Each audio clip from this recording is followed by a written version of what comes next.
Hello everyone, welcome to my YouTube channel. तो आज फिर मैं ना एंशियंट हिस्ट्री का घटना चक्र से जितने भी इम्पोर्टेंट क्वेश्चन है ना वो सारे क्वेश्चन लेके आई हूँ। तो चलते हैं क्वेश्चन की तरफ बिना टाइम वेस्ट किए हुए। तो देखिए, कल ना मैं 34 नंबर क्वेश्चन तक बताई थी, आज ना मैं 35 नंबर क्वेश्चन से स्टार्ट करती हूँ। निम्न में कौन एक मगध साम्राज्य की राजधानी नहीं रही? तो कौन जो है मगध साम्राज्य की राजधानी नहीं रही? तो इसका राइट आंसर हो जाएगा ऑप्शन डी, कौशाम्बी। गिरिब्रज या राजगीर और पाटलिपुत्र प्राचीन काल में क्रमशः मगध साम्राज्य की राजधानियां रही थी, जबकि कौशाम्बी पर वत्स राज का शासन था। हर्यक वंश के शासन के दौरान मगध की राजधानी राजगीर से पाटलिपुत्र स्थानांतरित हुई। प्राचीन श्रावस्ती का नगर किस विन्यास विन्यास किस आकृति का है? तो इसका राइट आंसर हो जाएगा अर्धचंद्राकार। क्या हो जाएगा? अर्धचंद्राकार। प्राचीन श्रावस्ती की पहचान अलेक्जेंडर कनिंघम ने 1861 ईस्वी में उत्तर प्रदेश के गोंडा के निकट सहेत महेत नामक स्थान से की थी। उत्खननों के आधार पर ज्ञात हुआ है कि प्राचीन श्रावस्ती का नगर विन्यास अर्धचंद्राकार था। मगध के किस प्रारंभिक शासक ने राज्यारोहण के लिए अपने पिता की हत्या की और स्वयं इसी कारणवश अपने पुत्र द्वारा मारा गया? तो वो अजातशत्रु है। कौन हो जाएगा? वो अजातशत्रु, जो कि अपने पिता बिंबिसार का हत्या करके शासक बना था और अपने पुत्र के द्वारा ही वो मारा गया था। तो इसे पितृहंता वंश के नाम से भी जाना जाता है, इस वंश को। नेक्स्ट क्वेश्चन है, मगध का शासक अजातशत्रु अपने पिता हर्यक वंश के संस्थापक बिंबिसार की हत्या कर राजगद्दी पर बैठा था। इसकी हत्या भी उसके पुत्र उदयन ने कर दी थी। अजातशत्रु के वंश का नाम क्या था? तो कौन सा वंश था? वो हर्यक वंश था। हर्यक वंश। राजकुमार जो अपने पिता की मृत्यु के लिए उत्तरदायी था, तो वो हो जाएगा अजातशत्रु। कौन था? अजातशत्रु।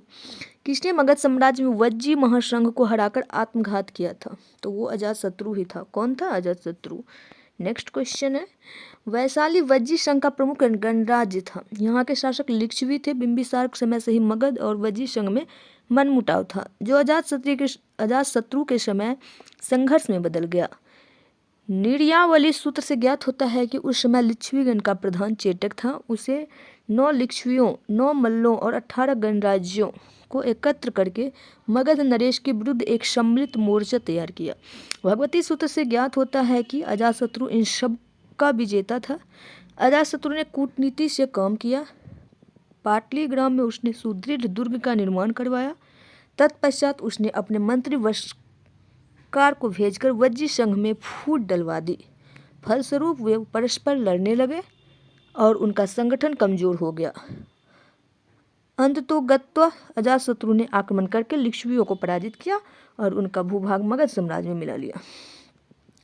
मालवा क्षेत्र पर मगध की सत्ता का विस्तार निम्न में से किसके शासनकाल में हुआ? तो किसके शासनकाल में हुआ? इसका राइट आंसर हो जाएगा शिशुनाग। किसका? शिशुनाग के द्वारा। पुराणों के अनुसार मगध नरेश शिशुनाग ने अवंती को जीतकर मगध साम्राज्य में मिला लिया था। मगध में नंद वंश का संस्थापक कौन था? तो महापद्मनंद। कौन था? महापद्मनंद। नेक्स्ट क्वेश्चन है, मगध पर शिशुनाग वंश के पश्चात नंद वंश का वर्चस्व स्थापित हुआ। नंद वंश का संस्थापक महापद्मनंद अथवा उग्रसेन था। पुराणों में महापद्मनंद को सर्वक्ष तांत्रक या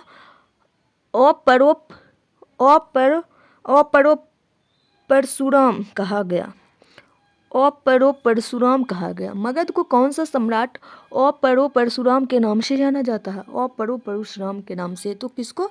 महापद्मनंद को परशुराम के नाम से जाना जाता है। परशुराम के नाम से महापद्मनंद। कितना यूनिक नाम है। वाराणसी को निम्नलिखित में से किसने अपनी द्वितीय राजधानी बनाया था? तो वाराणसी को किसने बनाया था? तो इसको एक्सप्लेनेशन देना पड़ेगा, क्योंकि ऑप्शन में सही आंसर लगता है नहीं है। वाराणसी काशी महाजनपद की राजधानी थी। काशी जनपद की राजधानी वाराणसी। वाराणसी किसकी राजधानी थी? तो काशी महाजनपद की, जिसे हर्यक वंश के शासक बिंबिसार ने कौशल नरेश प्रसेनजीत की बहन महाकोशला के साथ विवाह करके दहेज के रूप में प्राप्त किया था। इसी प्रकार अजातशत्रु के समय प्रसेनजीत ने अपनी पुत्री वाजिरा का विवाह अजातशत्रु से करके काशी के ऊपर उसका अधिकार स्वीकार कर लिया था। कालांतर में शिशुनाग ने जब गिरिब्रज को अपनी राजधानी बनाई तो उसने अपने पुत्र को वाराणसी का उपराजा नियुक्त किया था। अतः दिए गए विकल्प में यह स्पष्ट नहीं है कि वाराणसी को अपनी दूसरी राजधानी किसने बनाया था। उल्लेखनीय है कि उत्तर प्रदेश लोकसेवा आयोग ने इस प्रश्न का उत्तर शिशुनाग माना है। नंद वंश के पश्चात मगध पर किस राजवंश ने शासन किया। तो नंद वंश के बाद किसने किया था? नंद वंश के बाद जो है मौर्य वंश ने किया था। राजा नंद का उल्लेख करने वाला अभिलेखीय प्रमाण है तो ये हो जाएगा खारवेल का हाथी गुम्फा अभिलेख। खारवेल का हाथी गुम्फा अभिलेख। कलिंग के चेदी वंश का सबसे प्रतापी शासक खारवेल था। इसके विषय में जानकारी का प्रमुख स्रोत उसका हाथी गुम्फा अभिलेख है। नंद वंशीय शासक महापद्म नंद द्वारा कलिंग में नहर खुदवाए जाने का उल्लेख इस अभिलेख में किया गया है, अर्थात यह नहरों की जानकारी देने वाला प्रथम अभिलेखीय साक्ष्य है। निम्नलिखित मगध राजवंशों को काल क्रमानुसार व्यवस्थित कीजिए। तो उसका राइट आंसर हो जाएगा, पहले हो जाएगा हर्यक वंश, उसके बाद हो जाएगा नंद वंश, हर्यक वंश, नंद वंश, उसके बाद हो जाएगा मौर्य वंश, फिर हो जाएगा शुंग वंश।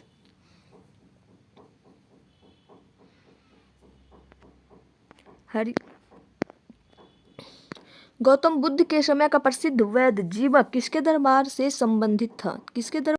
तो जीवक जो था वो बिम्बिसार के राज दरबार से संबंधित था। नेक्स्ट को गौतम बुद्ध के समय का प्रसिद्ध वैद्य जीवक बिम्बिसार के दरबार से संबंधित था। बिम्बिसार ने अपने राज्य वैद्य जीवक को अवंती नरेश चंड प्रद्योत के राज्य में चिकित्सा सेवा के लिए भेजा था।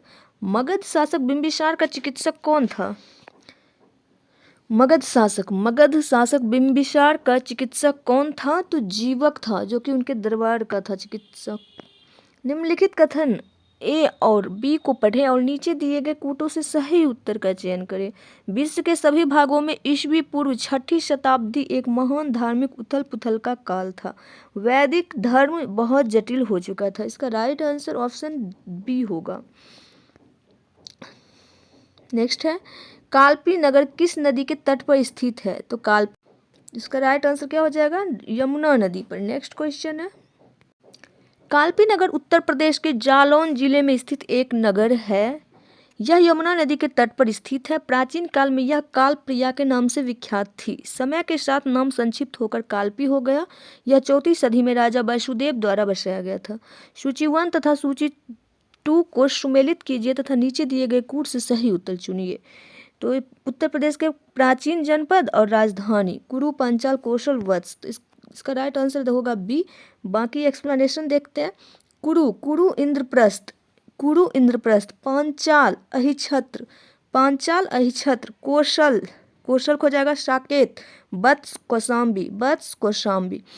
फिर सूची 1 को सूची 2 के साथ सुमेलित कीजिए तथा सूचियों के नीचे दिए गए कूट से सही उत्तर चुनिए। मत्स्य, कुरु, शूरसेन, अस्मक। इसका राइट आंसर सी होगा। बाकी एक्सप्लेनेशन मत्स्य विराटनगर, कुरु इंद्रप्रस्थ, शूरसेन मथुरा। शूरसेन का कहाँ होगा? मथुरा में होगा। अस्मक पोतन और मत्स्य हो जाएगा विराटनगर। नेक्स्ट है निम्नलिखित में से कौन सा एक सही सुमेलित नहीं है? तो शूरसेन, कौशाम्बी, ये सही नहीं है। कंबोज, राजपुर, हाटक, अस्मक, पोतन, पोटिल, शूरसेन, मथुरा, कौशल, साकेत तथा श्रावस्ती। वर्तमान उत्तर प्रदेश में भारत के प्राचीनतम 16 महाजनपद में से कुल कितने महाजनपद स्थित है? तो 8। 6ठी शताब्दी ईसा पूर्व के दौरान के 16 महाजनपदों में से कुल 8 महाजनपद वर्तमान उत्तर प्रदेश में स्थित है। इनके नाम कौन कौन से हैं? तो कुरु, पंचाल, काशी, कौशल, शूरसेन, चेदी, वत्स और मल्ल। निम्नलिखित में से कौन सा एक कथन प्राचीन भारत की श्रेणी व्यवस्था के बारे में असत्य है? तो ये हो जाएगा श्रेणी व्यवस्था मात्र उत्तर भारत में प्रचलित थी। सिकंदर के हमले के समय उत्तर भारत पर निम्नलिखित राजवंशों में से किस एक का शासन था? तो हो जाएगा नंद का। नंद वंश का अंतिम शासक धनानंद था, जो सिकंदर का समकालीन था। उसे यूनानी लेखक ने अग्रमीज कहा। जेनोफोन उसे बहुत धनाढ़ व्यक्ति बताता है। भद्रशाल उसका सेनापति था। निम्नलिखित में से मगध का कौन सा राजा सिकंदर महान के समकालीन थे? तो हो जाएगा ऑप्शन बी, धनानंद। निम्नांकित कथनों पर विचार कीजिए। लगभग 2 वर्ष के अभियान के पश्चात सिकंदर महान ने 325 ईस्वी पूर्व में भारत छोड़ दिया। वह चंद्रगुप्त मौर्य से पराजित हुआ था। नीचे दिए गए कोड से सही उत्तर चुनिए। इसका राइट आंसर हो जाएगा ए सही है, परंतु आर जो है वो गलत है। नेक्स्ट क्वेश्चन है, युद्ध भूमि में बड़ी संख्या में सैनिकों के मारे जाने तथा आहत हो जाने के बाद किस भारतीय गण अथवा राज्य की स्त्रियों ने सिकंदर के विरुद्ध शस्त्र धारण किया था? तो ये हो जाएगा ग्लौसाई। क्या हो जाएगा? ग्लौसाई। सिकंदर के आक्रमण के समय अशमक एक सीमांत गणराज्य था जिसकी राजधानी मशग थी। यूनानी लेखक के अनुसार सिकंदर के विरुद्ध हुए युद्ध में बड़ी संख्या में पुरुष सैनिकों के मारे जाने के पश्चात यहाँ की स्त्रियों ने शस्त्र धारण किए थे। भारत में सिकंदर की असफलता निम्न कारणों से थी। उस समय भारत में कोई केंद्रीय सत्ता नहीं थी, उसका फौज बेहतर थी, उसे देशद्रोही शासकों से सहायता मिली, वह एक अच्छा प्रशासक था। इसका राइट आंसर 1, 2 और 3 होगा। नेक्स्ट है, प्रथम भारतीय साम्राज्य स्थापित किया गया था तो चंद्रगुप्त मौर्य के द्वारा। चंद्रगुप्त मौर्य की गणना भारत के महान शासकों में होती है। वह भारत का प्रथम ऐतिहासिक सम्राट था। वह ऐसा पहला सम्राट था जिसने बृहत्तर भारत पर अपना शासन स्थापित किया और जिसका विस्तार ब्रिटिश भारतीय साम्राज्य से बड़ा था। उसके साम्राज्य की सीमा ईरान से मिलती थी। उसने ही भारत को सर्वप्रथम राजनीतिक रूप में एकबद्ध किया। भारत में पहले साम्राज्य की स्थापना किस शासक के द्वारा की गई थी? तो वो हो जाएगा चंद्रगुप्त मौर्य के द्वारा। निम्नलिखित में से कौन सा सबसे पुराना राजवंश है? तो वो जाएगा मौर्य राजवंश। उपर्युक्त दिए गए विकल्पों में मौर्य राजवंश सबसे प्राचीन है। इसका समय 321 से 184 ईस्वी पूर्व तक था। मौर्य राजवंश की स्थापना चंद्रगुप्त मौर्य ने की थी। इसके बाद कुषाण वंश, गुप्त राजवंश और वर्धन राजवंश ने प्राचीन भारत पर शासन किया। जिसके ग्रंथ में चंद्रगुप्त मौर्य का विशिष्ट वर्णन हुआ है वह कौन सा हो जाएगा? विशाखादत्त। क्या हो जाएगा? विशाखादत्त। विशाखादत्त कृत मुद्रा राक्षस से चंद्रगुप्त मौर्य के विषय में विस्तृत सूचना प्राप्त होती है। इस ग्रंथ में चंद्रगुप्त को नंदराज का पुत्र माना गया है। मुद्रा राक्षस में चंद्रगुप्त को विशल तथा कुलहीन भी कहा गया है। यूनानी लेखक जस्टिन द्वारा किसे सेंड्रोकोटस कहा गया था? तो चंद्रगुप्त मौर्य को सेंड्रोकोटस कहा गया। विलियम जोन्स पहले विद्वान थे जिन्होंने सेंड्रोकोटस की पहचान मौर्य शासक चंद्रगुप्त से की।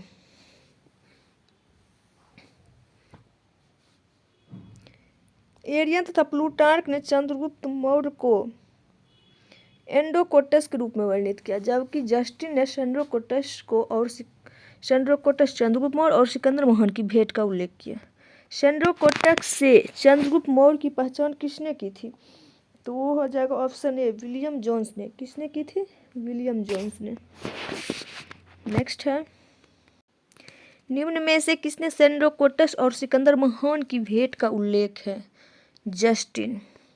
कौटिल्य प्रधानमंत्री थे चंद्रगुप्त मौर्य के। कौटिल्य इतिहास में विष्णुगुप्त तथा चाणक्य इन दो नामों से भी विख्यात थे। जब चंद्रगुप्त मौर्य भारत का एक छत्र सम्राट बना तो कौटिल्य प्रधानमंत्री, महामंत्री तथा प्रधान पुरोहित के पद पर आसीन हुए। उन्होंने राजनीति शास्त्र पर अर्थशास्त्र नामक प्रसिद्ध ग्रंथ की रचना की थी। यह भारत में राज शासन के ऊपर उपलब्ध प्राचीनतम रचना है। चाणक्य अपने बचपन में किस नाम से जाने जाते थे? तो विष्णुगुप्त। किस नाम से? विष्णुगुप्त के नाम से। चाणक्य का अन्य नाम था विष्णुगुप्त। कौटिल्य की पुस्तक अर्थशास्त्र किस विषय पर आधारित है? तो ये हो जाएगा शासन के सिद्धांत और आभास, विदेश नीति, धन संचय और आर्थिक संबंध। ऊपर इसका राइट आंसर ऑप्शन ई हो जाएगा, इनमें से कोई नहीं। कौटिल्य द्वारा मौर्य काल में रचित अर्थशास्त्र शासन के सिद्धांत और अभ्यास की पुस्तक है। इसमें राज्य के लिए मंडल सिद्धांत है जो विदेश नीति की व्याख्या करता है। इसके अलावा इसमें सप्तांग सिद्धांत, राजा, अमात्य, जनपद, दुर्ग, कोष, दंड एवं मित्र की सर्वप्रथम व्याख्या मिलती है। अर्थशास्त्र में कौटिल्य का अर्थशास्त्र एक शासन के सिद्धांत की पुस्तक है। क्या है? शासन की सिद्धांत की पुस्तक। निम्नलिखित में से राज्य के सप्तांग सिद्धांत के अनुसार राज्य का 7वां अंक कौन सा था?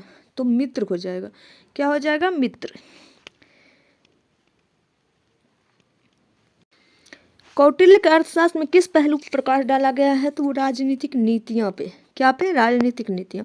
कौटिल्य के अर्थशास्त्र राजा चंद्रगुप्त मौर्य के शासनकाल की बहुत सी बातों का ज्ञान प्राप्त होता है। यह वस्तुतः ऐतिहासिक ग्रंथ नहीं है, अपितु राजनीतिक शास्त्र का एक अद्वितीय ग्रंथ है। इसमें मुख्यतः राजनीतिक नीतियों पर प्रकाश डाला गया है। कौटिल्य अर्थशास्त्र के अनुसार निम्नलिखित में कौन सी सही है? न्यायिक दंड के परिणाम स्वरूप कोई व्यक्ति दास हो सकता था। स्त्री दास अपने मालिक के संसर्ग से पुत्र जनन पर कानूनी तौर पर मुक्त हो जाती थी। इसका राइट आंसर हो जाएगा 1 और 2। अर्थशास्त्र के तीसरे अधिकरण के 65वें प्रकरण में दास कल्प अध्याय है। इसके अनुसार न्यायिक दंड के परिणाम स्वरूप किसी व्यक्ति को दास बनाया जा सकता है। स्त्री दास को अपने मालिक से संसर्ग से संतान होने पर स्त्री और बच्चा दोनों को दासता से मुक्त हो जाने का प्रावधान था, परंतु बालक को पिता के पुत्र होने का कानूनी हक नहीं मिलता था। नेक्स्ट क्वेश्चन है, निम्नांकित में से किसकी तुलना मैकियावेली के प्रिंस से की जा सकती है? तो इसका राइट आंसर क्या हो जाएगा? कौटिल्य के अर्थशास्त्र को। अर्थशास्त्र राजनीतिक शास्त्र का एक अद्वितीय ग्रंथ है। इसकी तुलना मैकियावेली के प्रिंस से की जाती है। किसके शासनकाल में डायमेकस भारत आया था? तो वो हो जाएगा बिंदुसार। किसके साथ डायमेकस? अपना स्ट्रैबो के अनुसार सीरिया के राजा एंटियोकस ने डायमेकस नामक अपना एक राजदूत बिंदुसार की राजसभा में भेजा था। यह मेगास्थनीज के स्थान पर आया था। तो यहाँ पे एक क्वेश्चन ना कभी कभी कंफ्यूज कर देता है, जो कि मुझे भी कभी कभी हो जाता है। बिंदुसार और बिंबिसार। बिंदुसार वो अलग है, ये मौर्य साम्राज्य का बिंदुसार है, और मगध का जो है वो है बिंबिसार। ठीक है, नेक्स्ट है, बिंदुसार के शासनकाल में अशोक ने अवंती महाजनपद जीतकर मौर्य साम्राज्य में मिला लिया था। इसका उल्लेख किस ग्रंथ में मिलता है? बुद्ध घोष की समंत प्रसादिका। बिंदुसार के शासनकाल में अशोक ने अवंती महाजनपद जीतकर मौर्य साम्राज्य में मिला लिया था। इसका उल्लेख बुद्ध घोष की समंत प्रसादिका नामक ग्रंथ में मिलता है। दिव्य वरदान में ज्ञात होता है कि बिंदुसार के शासनकाल में अशोक अवंती का उपराजा था, मतलब वायसराय था। बुद्ध काल में अवंती महाजनपद भारत के 16 महाजनपदों में से एक था। यह महाजनपद मालवा क्षेत्र में अवस्थित था। इसके 2 भाग थे, उत्तरी अवंती जिसकी राजधानी उज्जैनी, जबकि दक्षिणी अवंती जिसकी राजधानी महिष्मती थी। पाटलिपुत्र में स्थित चंद्रगुप्त का महल मुख्यतः बना था तो लकड़ी का। किसका बना था? लकड़ी का। बिहार में पटना में स्थित बुलंदीबाग और कुम्हरार में की गई खुदाई से मौर्य काल के लकड़ी के विशाल भवनों के अवशेष प्रकाश में आए हैं। इन्हें प्रकाश में लाने का श्रेय स्पूनर महोदय को है। बुलंदीबाग से नगर के परकोटे के अवशेष तथा कुम्हरार से राजप्रसाद के अवशेष प्राप्त हुए हैं। किस प्राचीन नगर के अवशेष कुम्हरार स्थल से प्राप्त हुए हैं? तो हो जाएगा पाटलिपुत्र। बुलंदीबाग प्राचीन स्थान है तो पाटलिपुत्र का। किसका प्राचीन स्थान है? तो पाटलिपुत्र का है। निम्नलिखित में से किस मौर्य राजा ने दक्कन की विजय प्राप्त की थी? चंद्रगुप्त ने। तो दक्कन की विजय प्राप्त की थी चंद्रगुप्त। मौर्य साम्राज्य के संस्थापक चंद्रगुप्त मौर्य ने दक्षिण भारत की विजय प्राप्त की थी। इस संदर्भ में अशोक के अभिलेख, जैन एवं तमिल साक्ष्यों से जानकारी प्राप्त होती है। दक्षिण भाग के अनेक स्थल में अशोक के अभिलेख प्राप्त हुए हैं, किंतु अशोक ने एकमात्र कलिंग विजय ही की थी। अतः ऐसी स्थिति में दक्षिण में विजय का श्रेय हमें चंद्रगुप्त मौर्य को ही देना पड़ेगा, क्योंकि बिंदुसार की विजय अत्यंत संदिग्ध है एवं इतिहास में उसे एक विजेता के रूप में स्मरण नहीं किया जाता है। जैन एवं तमिल साक्ष्य भी चंद्रगुप्त मौर्य की दक्षिण विजय की पुष्टि करते हैं। मालवा, गुजरात और महाराष्ट्र किस शासक ने पहली बार जीता? तो वो हो जाएगा चंद्रगुप्त मौर्य ने। किसने? चंद्रगुप्त मौर्य ने। नेक्स्ट है अभिलेख जिससे यह प्रमाणित होता है कि चंद्रगुप्त का प्रभाव पश्चिम भारत पर था। तो वो कौन सा अभिलेख? तो इसका राइट आंसर हो जाएगा रुद्रदामन का जूनागढ़ अभिलेख। रुद्रदामन का जूनागढ़ अभिलेख में अनर्त और सौराष्ट्र यानी कि गुजरात प्रदेश में चंद्रगुप्त मौर्य के प्रांतीय राज्यपाल पुष्यगुप्त द्वारा सिंचाई के बांध के निर्माण का उल्लेख मिलता है, जिससे यह सिद्ध होता है कि पश्चिम भारत का यह भाग मौर्य साम्राज्य में शामिल था। तो आज के लिए इतना ही, मिलेंगे नेक्स्ट वीडियो में, तब तक के लिए bye, take care, all the best. Video पसंद आए तो वीडियो को लाइक कर दीजिएगा, चैनल को सब्सक्राइब कर दीजिएगा। Thanks for watching, bye bye, take care.